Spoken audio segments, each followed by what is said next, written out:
ঘূর্ণিঝড় রিমালের সবশেষ অবস্থা নিয়ে বিস্তারিত জানাতে আবহাওয়া অফিস থেকে যুক্ত হচ্ছেন সহকর্মী সাবরিনা মজুমদার। সাবরিনা, আপনি আমাদেরকে জানাবেন সবশেষ ব্রিফিংয়ে আবহাওয়া অফিস কি জানিয়েছে?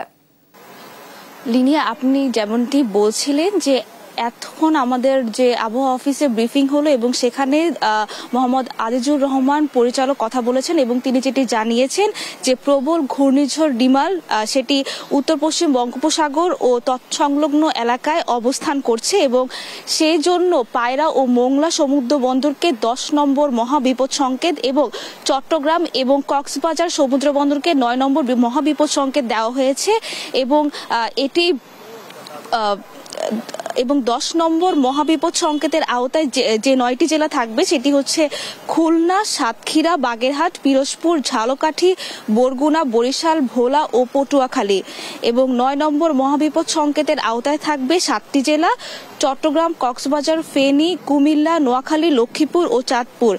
এবং এই যে ঘূর্ণিঝড়টি সেটি কিন্তু রাত 12টা থেকে শুরু হয়ে আস্তে আস্তে তার বেগ কমতে কমতে 3টা পর্যন্ত থাকবে এবং এটির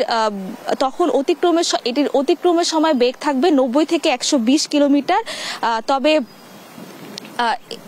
আমি এখন যদি ঢাকার আবহাওয়ার কথা বলি, এখন যদি আপনি ঢাকার পরিবেশটা দেখেন সেটি হচ্ছে যে ঢাকায় কিন্তু এখন মোটামুটি আবহাওয়া একটু মেঘলা হয়ে আছে, কিন্তু আমাদেরকে আবহাওয়া অফিস যেটি জানিয়েছে যে ঢাকায় আজকে বিক্ষিপ্তভাবে বৃষ্টি হবে সন্ধ্যার পর থেকে।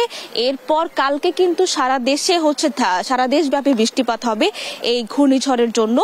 আর তবে আরেকটি জিনিস যেটি বলতে চাই সেটি হচ্ছে যে আবহাওয়া পরিচালক যেটি জানিয়েছেন যে এই ঘূর্ণিঝড়ের সাথে আইলার ঘূর্ণিঝড়ের সাথে কিছুটা মিল পাওয়া যাচ্ছে। এই ছিল আবহাওয়া অফিস থেকে সর্বশেষ খবর। লিনিয়া।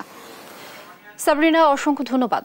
দর্শক, সবশেষ ব্রিফিংয়ে আবহাওয়া অফিস নিয়ে যেটি জানানো হয়েছে সেই বিষয়ে বিস্তারিত জানাচ্ছিলেন সহকর্মী সাবরিনা।